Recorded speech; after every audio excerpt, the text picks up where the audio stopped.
Related ആയിട്ട് തന്നെ ചോദിക്കാനുള്ള ഒരു കാര്യം എന്ന് വെച്ചാൽ ഒരു ഹസ്ബൻഡും ഒരു വൈഫും ഒരു ഇഷ്യൂ ആയിട്ട് വരുമ്പോൾ അതെങ്ങനെയാണ് ടാക്കിളിങ്. ഫോർ എക്സാമ്പിൾ പറഞ്ഞാൽ ഇപ്പം നമ്മൾ ഗൈനക്കോളജിയിൽ ഇപ്പം നമ്മളൊരു ഡോക്ടറിന്റെ അടുത്ത് പോകുമ്പോൾ ഒന്നിൽ ഹസ്ബൻഡ് വെളിയിരിക്കും, വൈഫിനോട് സംസാരിക്കുന്നു, അങ്ങനത്തെ പല സ്ഥലത്തും ഒരുമിച്ച് സംസാരിക്കാറുണ്ട്.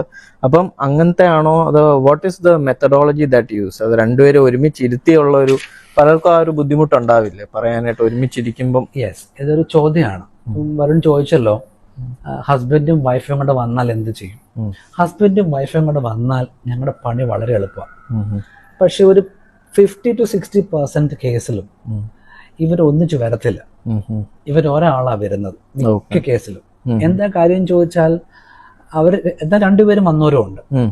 കാര്യം രണ്ടുപേരും ഒന്നിച്ച് വരുന്നതാണ് ഏറ്റവും ബെസ്റ്റ്. അവർ തമ്മിൽ ഇതിന് ധാരണ ഉണ്ടാക്കി we should consult A therapist, we should consult A councillor, A family councillor, let us go. അപ്പോൾ ഒരു മ്യൂച്വൽ കൺസെന്റ് വരികയാണ്. അപ്പോൾ ഈ വ്യക്തികൾ തമ്മിൽ വില്ലിങ് ആവുകയാണ് ഈ ട്രീറ്റ്മെന്റ് പ്രോസസ്സിൽ കൂടെ കടന്നു പോകാനായിട്ട്. ബേസിക്കലി നമുക്കിവിടെ വേണ്ടത് വില്ലിങ്നെസ് ആണ്. ഐ ഹാവ് എ പ്രോബ്ലം, അങ്ങനെ ഒരു മെന്റാലിറ്റി വന്നെങ്കിൽ മാത്രമേ. ഇപ്പൊ ഡോക്ടറോട് മരുന്ന് പറയുന്ന പേഷ്യൻസിനെ കണ്ടുണ്ടോ? പക്ഷെ ഞങ്ങളുടെ കേസ് മാത്രം കുറച്ച് കുറവാ. കാര്യം ദേ ആർ കൺഫ്യൂസ്ഡ്. ഗൂഗിൾ നോക്കാൻ പറ്റത്തില്ലല്ലോ. ഗൂഗിൾ നോക്കിയാലും Google suggest only few things. അവരുടെ സ്പെഷ്യൽ കേസിന് ഗൂഗിൾ ഒന്നും പറയാൻ പറ്റത്തില്ല. അത് ഞങ്ങളെപ്പോൾ കേൾക്കുന്ന ഒരാൾക്കേ പറയാൻ പറ്റൂ. ഒന്നാമത്തെ പ്രോബ്ലം ഇവർ ഒന്നിച്ചു വരത്തില്ല. അപ്പം എൻ്റെ ഒരു അഡ്വൈസ് ആണ്, കേൾക്കുന്ന ആരെങ്കിലും ഈ ഫാമിലി കൗൺസിലർ ആരും ആയിക്കോട്ടെ, ഒന്നിച്ചു വേണം പോകാനായിട്ട്, ഒന്നിച്ചു വേണം നിങ്ങൾ അതിനെ ഡീൽ ചെയ്യാനായിട്ട്. അദ്ദേഹം ആരും ആയിക്കോട്ടെ, ആ ആളുടെ അടുത്ത് ഒന്നിച്ചു പോയെങ്കിൽ മാത്രമേ. അപ്പം ഒരു പക്ഷേ ഭർത്താവിന് ഭാര്യയോട് പറയാൻ പ്രയാസം കാണും, നമുക്കൊന്ന് പോയാലോ. അപ്പൊ ചോദിക്കും, അത് അവരറിയത്തില്ലേ, എന്നെങ്ങനെ എൻ്റെ രഹസ്യം മുഴുവൻ നീ അറിയത്തില്ലേ? അപ്പൊ അവർ തെറപ്പിസ്റ്റ് പലതും ചോദിക്കും. അപ്പൊ പലതും പറയേണ്ടി വരും, പറയാത്ത പലതും പറയേണ്ടി വരും. അപ്പൊ അങ്ങനെ പറ്റത്തില്ല. പക്ഷെ എന്നാൽ ഈ തെറപ്പിസ്റ്റ് അവർക്കെല്ലാം അറിയാം എങ്ങനെ ഡീൽ ചെയ്യണമെന്ന് അവർക്കറിയാം. അവർ ചോദിക്കേണ്ടതേ ചോദിക്കൂ. അവരുടെ ക്വസ്റ്റ്യൻസ് ഒക്കെ വളരെ സെൻസിറ്റീവ് ആയിരിക്കും. സൂക്ഷിച്ചും കണ്ടും ആലോചിച്ചുമേ തെറപ്പിസ്റ്റ് മിക്കവരും ചോദിക്കത്തുള്ളൂ. കാര്യം ഭർത്താവിന്റെ രഹസ്യങ്ങൾ ഭാര്യ അറിയരുതെന്ന് ആഗ്രഹിക്കുന്ന കാര്യങ്ങൾ ഈ തെറപ്പിസ്റ്റിന് അറിയാം. അവരെ അതറിഞ്ഞ് ചോദിക്കുള്ളൂ. അത് കഴിവതും അതുകൊണ്ട് ഒന്നിച്ചു വേണം പോകാനായിട്ട്. ഇതൊരു ഇത് ഒന്ന്. രണ്ട്, ഇവര് ഒരാളെ വരുന്നു വെച്ചു, ഒരാളെ വരത്തുള്ളൂ മിക്ക കേസിലും. അപ്പൊ നമ്മൾ ആക്ച്വലി ചെയ്യുന്നത് ആദ്യം റാപ്പോ ബിൽഡിംഗ് ആണ് ചെയ്യുന്നത്. ഇവരോട് നമ്മളുടെ ബന്ധം സ്ഥാപിച്ചെടുക്കും, ഒരു ട്രസ്റ്റ്. ഇപ്പൊ ഞാൻ ചെയ്യുന്ന കാര്യം പറയാം. First of all I tell, ഇവർ ഈ അച്ഛനായതുകൊണ്ട് ഇവർ എപ്പോഴും ഒരു അച്ഛൻ എന്നുള്ള രീതിയിലൊക്കെ വരുന്നത്. ഇപ്പൊ ഞാൻ പറയും, consider me as a therapist. എനിക്ക് അങ്ങനെ കാണണം എന്നെ. നിങ്ങളിപ്പോൾ ഒരു ഡോക്ടറെ അടുത്ത് പോകുന്നു, ഫിസിയോതെറപ്പിസ്റ്റിന്റെ അടുത്ത് പോകുന്നു, അങ്ങനെ കണ്ടാൽ മതി തന്നെ. ഒരു അച്ഛൻ എന്നുള്ള ഒരു ടാഗ് മാറ്റുവേ. അപ്പൊ അങ്ങനെ അപ്പൊ ഒരു അച്ഛൻ എന്ന് പറയുമ്പോൾ ഒരു റിലീജിയസ്, ഒരു ഗോഡ്ലി, ഡിവൈൻ ഒക്കെ വരും. അത് വേണ്ട.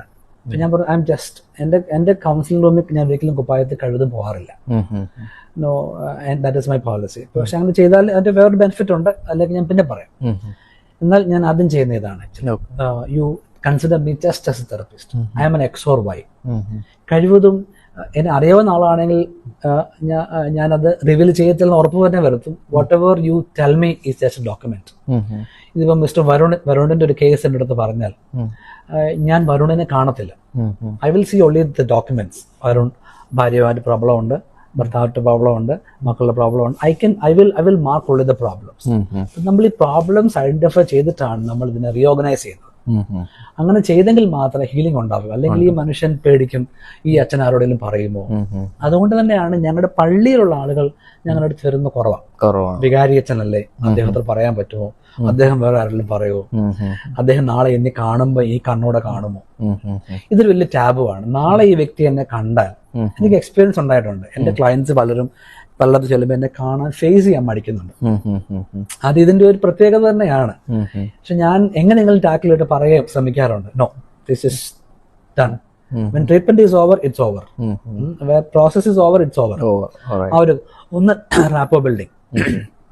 രണ്ട്, ഈ വൈഫാണ് ആദ്യം വരുന്നതെങ്കിൽ വൈഫിൽ കൂടെ ഓപ്പറേറ്റ് ചെയ്യും ഭർത്താവ്. It's A long process. അത് ഞാൻ സമയമെടുത്ത് ഫോൺ നമ്പർ വാങ്ങിക്കും, വിളിക്കും, വാട്സാപ്പ് മെസ്സേജ് ചെയ്യും, അങ്ങനെയൊക്കെയുള്ള ലോങ് പ്രോസസ്. അതും ചിലപ്പോൾ റിജക്ട് ചെയ്യും, ചിലപ്പോൾ നമ്മളെ വഴക്ക് പറഞ്ഞിരിക്കും. ഗ്രാജുവലി പക്ഷെ എന്ത് പറഞ്ഞു പറഞ്ഞാൽ ഈ ഭർത്താവ് വരാതെ പിന്നെ ഭാര്യയെ കൂടെ ഓപ്പറേറ്റ് ചെയ്യുന്ന ഇൻഡയറക്റ്റ് വഴിയുണ്ട്.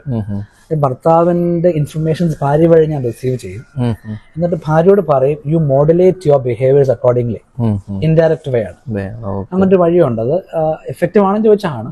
നമുക്ക് ഒരു വഴിയില്ലെങ്കിൽ ഇത് ചെയ്യണമല്ലോ. അങ്ങനെ വേറൊരു വഴി ഓപ്പറേറ്റ് ചെയ്യുന്നൊരു വഴിയുണ്ട്. ഭാര്യ ട്രെയിൻ ചെയ്യും. ശരിക്കും പറഞ്ഞാൽ ഭാര്യ ഒരു കൗൺസിലറാക്കി മാറ്റും.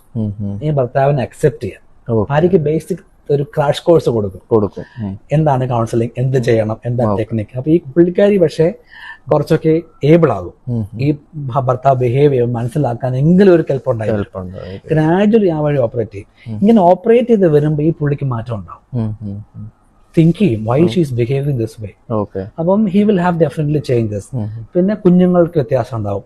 അപ്പൊ ഈ ഭർത്താവ് ചിന്തിക്കും.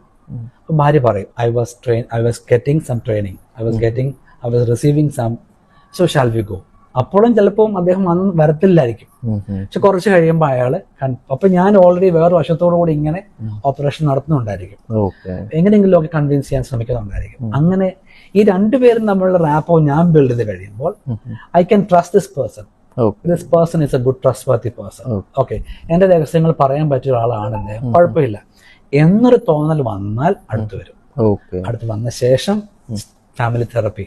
ഈ ഫാമിലി തെറപ്പി സെഷൻ എല്ലാവരും വേണം, ഒരാൾ വഴിയല്ല. Will start with personal counselling, will operate to indirect counselling, will try some role plays in between. Okay, എന്നിട്ട് ടെക്നിക്സ് ആണ്. റോൾ പ്ലേ ചെയ്യണമെങ്കിൽ എല്ലാവരും അടുത്ത് വേണം.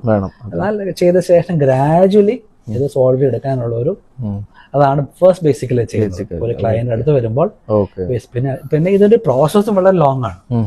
ഒരു ദിവസം കൊണ്ടോ ഒന്നും തീരുന്നതല്ല. ടൈം ഗ്യാപ്പ് വേണം. ഒരു സെഷൻ കഴിഞ്ഞിട്ട് 3-4 ദിവസം ഗ്യാപ്പ് വേണം. ഇവര് സമയത്ത് വരണം. ഇവര് പിന്നെ ഇവരുടെ കുഴപ്പം ഇവർ കുറച്ച് സെറ്റായി പിന്നെ വരത്തില്ല. നമ്മളെല്ലാം ചെയ്യുന്നതാണ്. പനിക്ക് ഡോക്ടറെ അടുത്ത് പോയി ചൂട് പോയി ഇനി പോകണ്ട. പക്ഷെ ഇതിന്റെ പ്രോസസ് ഉണ്ട്. ഞങ്ങൾ നിർബന്ധിക്കും, നിങ്ങൾ വരണം, വന്നേ പറ്റും. പ്രിസ്ക്രൈബ്ഡ് മെഡിസിൻ ഓൾറെഡി എഴുതി കൊടുക്കും. വരുമ്പോഴേ എഴുതി കൊടുക്കും, ഇത്ര സെഷൻസ് വേണം, ഇത്ര പ്രാവശ്യം വരണം. പിന്നെ എന്ത് ചെയ്യാം, മറ്റു ഡോക്ടേഴ്സിനെ പോലെ തന്നെ നമ്മളും പിന്നെ കൈമലത്തും. പിന്നെ ഇവര് വരും, പിന്നെയും പ്രോബ്ലം ആയിട്ട് ഇൻഫെക്ഷൻ ആയിട്ട് വരും. പ്രോബ്ലം ആയിട്ട് വരും. അപ്പോഴും നമ്മൾ പിന്നെയും will start from the beginning. പക്ഷെ ഞാൻ ചെയ്യുന്ന ഒരു കാര്യം, ദിസ് ഇസ് മൈ പാഷൻ. അതുകൊണ്ട് ഞാൻ ചെയ്യുന്ന കാര്യം ഞാൻ ഫോളോ അപ്പ് ചെയ്യാറുണ്ട്.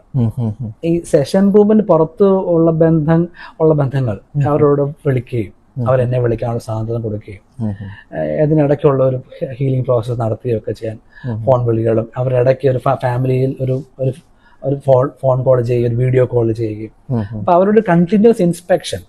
അപ്പൊ ഞാൻ പ്രിസ്ക്രിപ്ഷൻ കൊടുക്കും, ഇന്നതുപോലെ ചെയ്യണം, ഇന്നത് പറയരുത്, ഇന്നത് ചെയ്യണം. അപ്പൊ നമ്മൾ അനാലിസിസ് പറയാൻ പറയും, ഇയാളിത് പറഞ്ഞു, ഇവനത് പറഞ്ഞു, അപ്പൊ അവർ തുറന്ന് പറയും.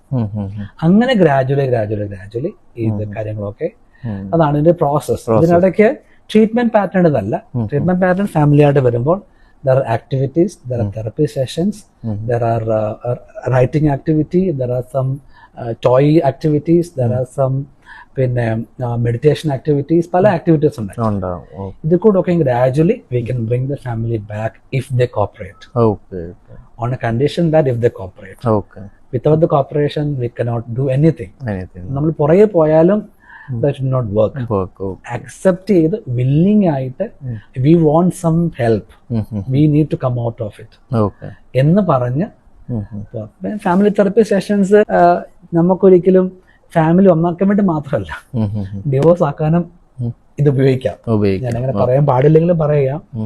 ഒരു ടോക്സിക് റിലേഷൻഷിപ്പ് ആണെന്നുണ്ടെങ്കിൽ പറ്റാത്ത ബന്ധം അവരെ പിരിച്ചു തന്നെ വിടണം. സെക്ഷൽ ഡിഫറൻസസ് കല്യാണം കഴിക്കുമ്പോൾ അറിഞ്ഞുകൂടാ അവര് സെക്ഷൽ ഡിഫറൻസ് ഉള്ള ആളാണോ, മാനേജ് ചെയ്യാൻ പറ്റുന്നില്ല. യുനോ സെക്ഷൽ ഡിസോറിയന്റേഷൻസ്, യുനോ നമ്മുടെ മമ്മൂട്ടിയുടെ പടമൊക്കെ കണ്ടല്ലോ, കാതൽ. അപ്പൊ അങ്ങനെയുള്ള സെക്ഷൽ ഡിസോറിയന്റേഷൻസ്. പിന്നെ മറ്റു പല കാര്യങ്ങളുണ്ട്, അവൾക്ക് പറ്റാത്തത് അവന് പറ്റാത്തത് ഒക്കെയുള്ള കാര്യങ്ങൾ പലതുണ്ട്. ആ രീതിയിൽ പറ്റാത്ത കാര്യങ്ങളിൽ let them have individual freedom life. ഒരുമിച്ച് ഇങ്ങനെ ഒരു പ്രഷർ കുക്കറിൽ ഇരിക്കുന്ന പോലെ ഇരിക്കേണ്ട ആവശ്യം എന്താ? അങ്ങനെയും നമ്മൾ ചെയ്യാറുണ്ട്. അതൊരു സഹായമാണെന്ന് തന്നെ എന്റെ പേഴ്സണൽ വിശ്വാസം. അപ്പൊ ഭർത്താവിനെ ചേർത്ത് പിടിച്ച് കെട്ടിവെക്കുന്നത് മാത്രമല്ല, പറ്റാത്ത കേസിൽ നമ്മള് അത് എക്സാക്ട്ലി ചെയ്യണം തന്നെയാണ്.